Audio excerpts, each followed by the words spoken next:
आत्म कल्याण दिवस के मौके पर कार्यक्रम को संबोधित कर रहे थे। अब आपको सीधे लिए चलते हैं उत्तरकाशी के सिलखेरा स्वयं राहत बचाव कार्य को लेकर प्रेस वार्ता में national media centre. Over to you, General Hasnain. Thank you, Manish Saab. Good evening, Namaskar, Jai Hind. Let me start by what I said yesterday, the commencement of the brief by all okay.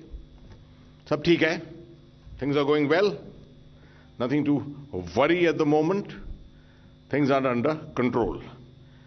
कुछ तफसील से बताता हूं मैं अलग अलग चीजें आपको, starting with the basic conditions there, the visits, and then the technical details of what has been achieved. खाना पीना, दवाएं, बाकी सस्टेनेंस, रहन सहन के लिए ये सब अंदर जा रहा है as per requirement. Psychological aspects के ऊपर भी जोर दिया जा रहा है। बैकअप कम्युनिकेशंस वहां पर बन गए हैं और ज्यादा, मतलब कम्युनिकेशंस के ऊपर अब काफी और बैकअप बन गया है और रेगुलरली फैमिलीज के साथ बातचीत हो रही है। चीफ मिनिस्टर साहब, honourable chief minister Pushkar Dhami साहब भी गए थे वहां। Minister of state general VK Singh साहब वहीं हैं और विजिट्स हुई हैं। Principal secretary to prime minister doctor PK Mishra उधर गए हैं। Union home secretary mister Ajay Bhalla वो भी वहां पर गए हैं। सेफ्टी के ऊपर बहुत ज्यादा अभी भी फोकस किया जा रहा है। इक्विपमेंट जो भी जरूरत है उसके मुताबिक, हुक्म के मुताबिक लाया जा रहा है। एक मीटरोलॉजिकल रिपोर्ट के मुताबिक अभी एक येलो अलर्ट है आईएमडी से, जिसके मतलब एक लाइट रेन, थोड़ी धीमी बारिश वहां पर हो सकती है अगले 24 से 48 घंटे में, बट इसका कोई अंदेशा ऐसा नहीं है कि इससे काम पर किसी तरह की बाधा पड़ेगी। मैं दोबारा आश्वासन देना चाहता हूं, जितने वहां पर हमारे फंसे हुए वर्कर्स हैं, भाई हैं, वो सब रेस्क्यू किए जाएंगे और अपने परिवारों के साथ वो रीयूनाइट होंगे। एक पूरी होल ऑफ गवर्नमेंट अप्रोच को अपनाया गया है।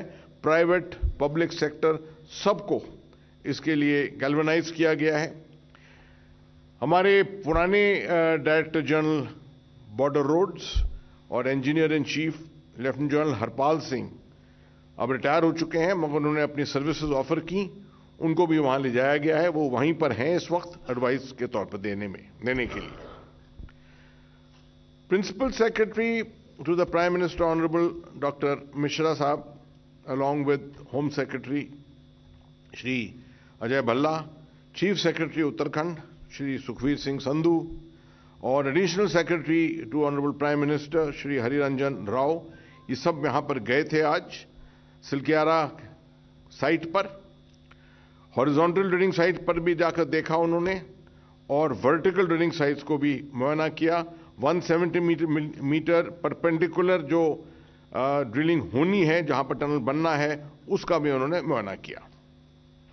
अलग अलग एजेंसीज के ऑफिसर्स के साथ उन्होंने वहां पर मिलाप किया, उनको ब्रीफिंग मिली उनसे। National highway infrastructure development corporation limited जो सिलखेरा के इस तरफ से हॉरिजॉन्टल ड्रिलिंग के लिए जवाबदार है, उनके साथ Rail Vikas Nigam limited RVNL, Satluj Jal Vidyut Nigam limited, ONGC, Tehri hydro development corporation, central institute of mining and fuel research, border roads organisation, geological survey of India और इंटरनेशनल एक्सपर्ट्स जो वहां पर रोज जिनको हम सुन रहे हैं मीडिया पर भी, और बहुत सी और प्राइवेट एजेंसीज जो लॉजिस्टिक्स में भी लगी हुई हैं वहां पर, उन्होंने सब ने वहां पर प्रिंसिपल सेक्रेटरी साहब को ब्रीफ किया अबाउट द रेस्क्यू वर्क जो चल रहा है। उन्होंने साइट से जो फंसे हुए 41 हमारे भाई हैं उनके साथ भी बात की और उनको आश्वासन दिया कि ऐसी कोई चीज नहीं है भारत के अंदर जो वहां पर नहीं लाई जाएगी, जिसकी जरूरत है इस वक्त वहां पर उनको वहां से उनको राहत पहुंचाने के लिए। उन्होंने वक्त के ऊपर बहुत जोर दिया कि इसको सब लोग बड़े लगन से काम कर रहे हैं और वक्त जो है इसके ऊपर जोर देना चाहिए, क्योंकि जैसे जैसे ज्यादा अरसा होता जा रहा है उतना मुश्किलात और शायद आगे पेश आ सकते हैं।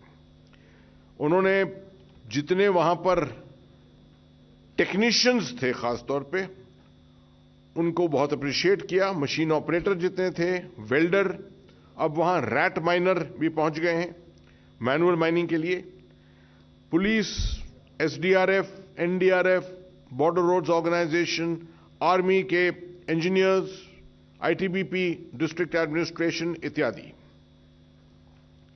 और उन्होंने खास तौर पे सलाह दी कि कंटिन्यूअस हेल्थ मॉनिटरिंग इन सब 41 लोगों की होनी चाहिए और एडवाइजरीज लगातार हेल्थ डिपार्टमेंट से इनको ना ही सिर्फ इनके फिजियोलॉजिकल हेल्थ के लिए मगर ऑल्सो मानसिक हेल्थ के लिए भी देनी चाहिए।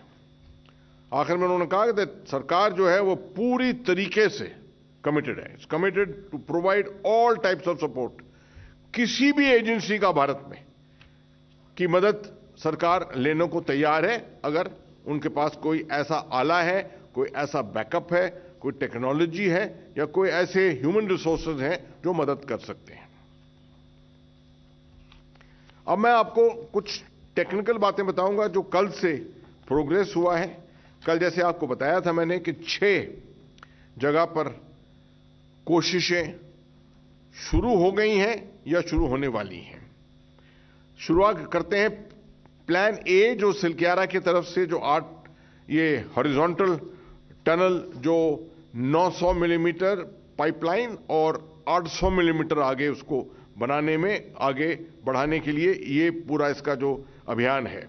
इसमें जो फंसा हुआ ऑगर था उसके ऑगर की ब्लेड्स जो हैं जो कल तकरीबन 30 मीटर निकल गई थी, 15 से 17 मीटर रह गई थी, उन सबको रात भर में बाहर निकाल दिया। आज सुबह उसका आखिरी टुकड़ा जो है वो बाहर निकला है। निकालते वक्त कुछ थोड़ी अड़पन आई थी, कुछ पाइपलाइन का एक आगे का हिस्सा जो है उस पर कुछ डैमेज हुआ था, उसको काट कर उसको सही कर दिया गया है।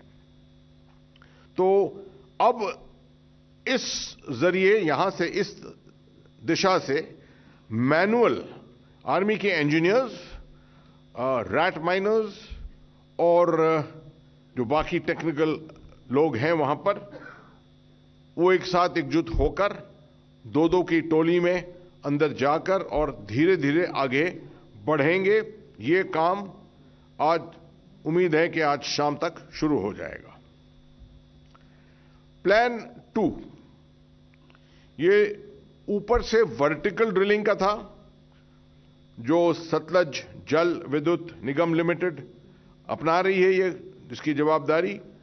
और इसका रिग जो था वो ऊपर पहुंच गया था और कल इसने दिन भर में जब शाम तक आपको मैंने रिपोर्ट दी थी तो 15 मीटर कल शाम को हासिल हो गया था वर्टिकल ड्रिलिंग में।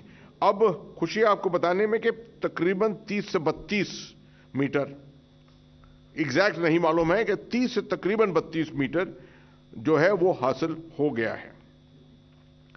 ये एक 6 से 8 इंच की बोर की एक और पाइपलाइन आरवीएनएल जो है वो यहां से इसी के नजदीक से वो भी वर्टिकल बोरिंग करके नीचे ड्रिलिंग करके उसको ले जाया जा रहा है। ये वाली जो पाइपलाइन है ये वर्टिकल लाइफलाइन होगी, तो तीसरी लाइफलाइन बन जाएगी और ये अब 75 मीटर तक पहुंच गई है। आपको बताया था मैंने, तकरीबन याद दिला दूं 86 मीटर की डेप्थ है एस्टिमेटेड, और अभी ये वाली जो लाइन है जो 6 इंच से 8 इंच के बीच में है ये 75 मीटर पहुंच गई है।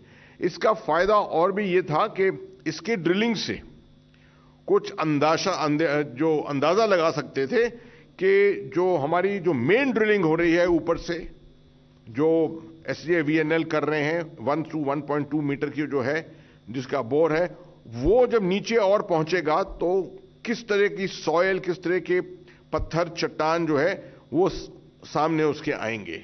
कुछ पानी भी इसने एनकाउंटर किया था मगर वो पार हो गया है। तो इसमें कोई प्रॉब्लम नहीं आया है अभी तक।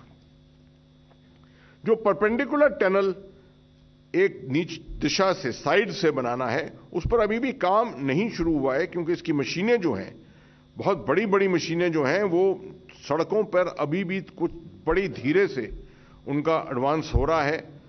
एक गाड़ी तो की जगह फंस गई थी और उसको दोबारा वहां से निकालने में टाइम लगा है।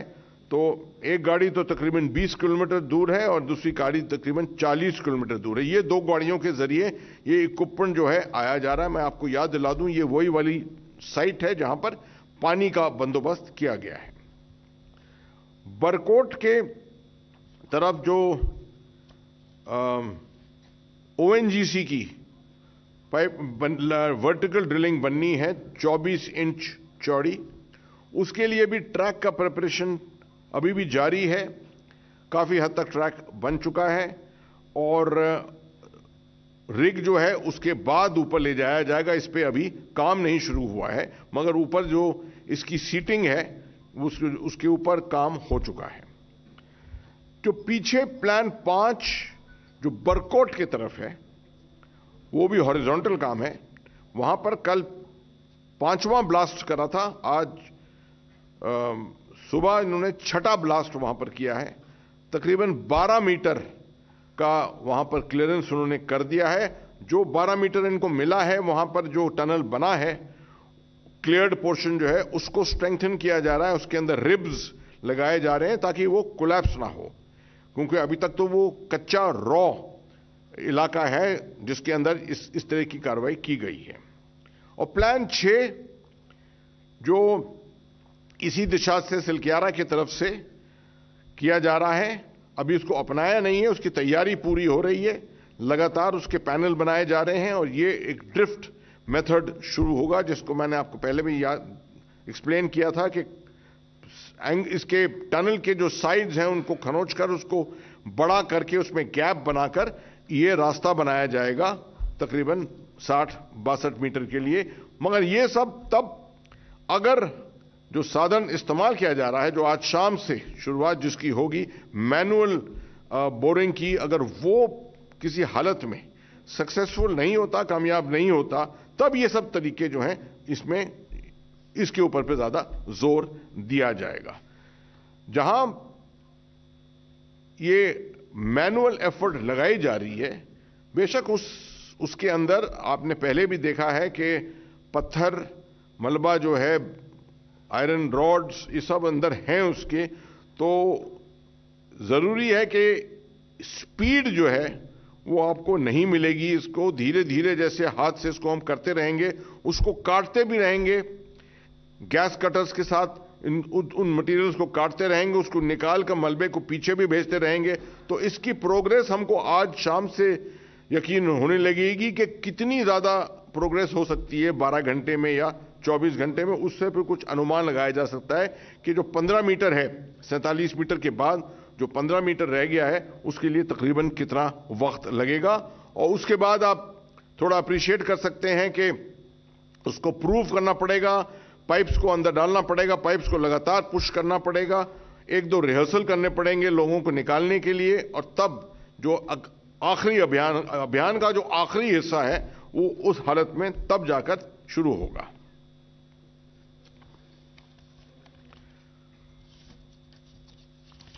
मैं समझता हूं कि मैंने काफी तफसील के साथ आपको जो जितनी बातें हैं बतानी वो बता दी हैं। मेरे साथ चौहान साहब हैं, कुछ टेक्निकल चीजें वो बताना चाहेंगे शायद आपको और ज्यादा थोड़ा एक्सप्लेन करके, तो over to him. Chauhan ji. Sir, लगभग आपने सभी बातें बता दी हैं सर, और अब किसी भी क्षण हमारी जो मैनुअल ड्रिलिंग है वो आरंभ होने वाली है। जैसा वो आपने बताया था कि जब अगर की सारी मशीन निकाल दी गई उसके अंदर से, तो ये पाया गया कि 1.5 मीटर का पाइप जो है वो डैमेज हो गया है। तो उस डैमेज पाइप को अभी काट के निकाल दिया गया है और अब मैनुअल ड्रिलिंग की तैयारी शुरू हो गई है। इसमें 6 लोगों की टीम होगी जो 3-3 के ग्रुप में काम करेगी, और अभी वर्तमान में जो था पाइप के पीछे वेल्डिंग की जा रही है और जब वो मैनुअल ड्रिलिंग होगी तो उसको धीरे धीरे उस पाइप को अगर मशीन से पुश किया जाएगा और उसमें धीरे धीरे आगे बढ़ा जाएगा। जो हमारी टीम वहाँ काम कर रही है उनकी सुरक्षा के लिए भी इंतजाम किए गए हैं और अभी हमने एक फॉल्स रिप जो है क्रिएट की है जो अगर मशीन के ऊपर आ रही है, जिससे कि जब वर्टिकल ड्रिलिंग हो रही है तो एक तो जगह जगह पे सेंसर वगैरह लगाए गए हैं जिससे कि इसको मॉनिटर किया जा सके कि अर्थ में कोई मूवमेंट तो नहीं हो रहा है और उस स्थिति में अकॉर्डिंगली निर्णय लिया जाएगा। दूसरा काम क्या है, एक फॉल्स रिप लगाई है जहां पे जो हमारे फूड पाइपलाइन है और जहां पे हमारी अगर मशीन है वहां पे कोई मक या वो ना गिरे, उसके लिए भी हमने सुरक्षा के इंतजाम इसमें किए हैं। अभी के लिए इतना ही मैं बताना चाहता हूँ, यदि कोई प्रश्न होगा तो उसका उत्तर दिया जाएगा। भी कुछ प्रश्न होगा तो will start from the back there, या गो अहेड।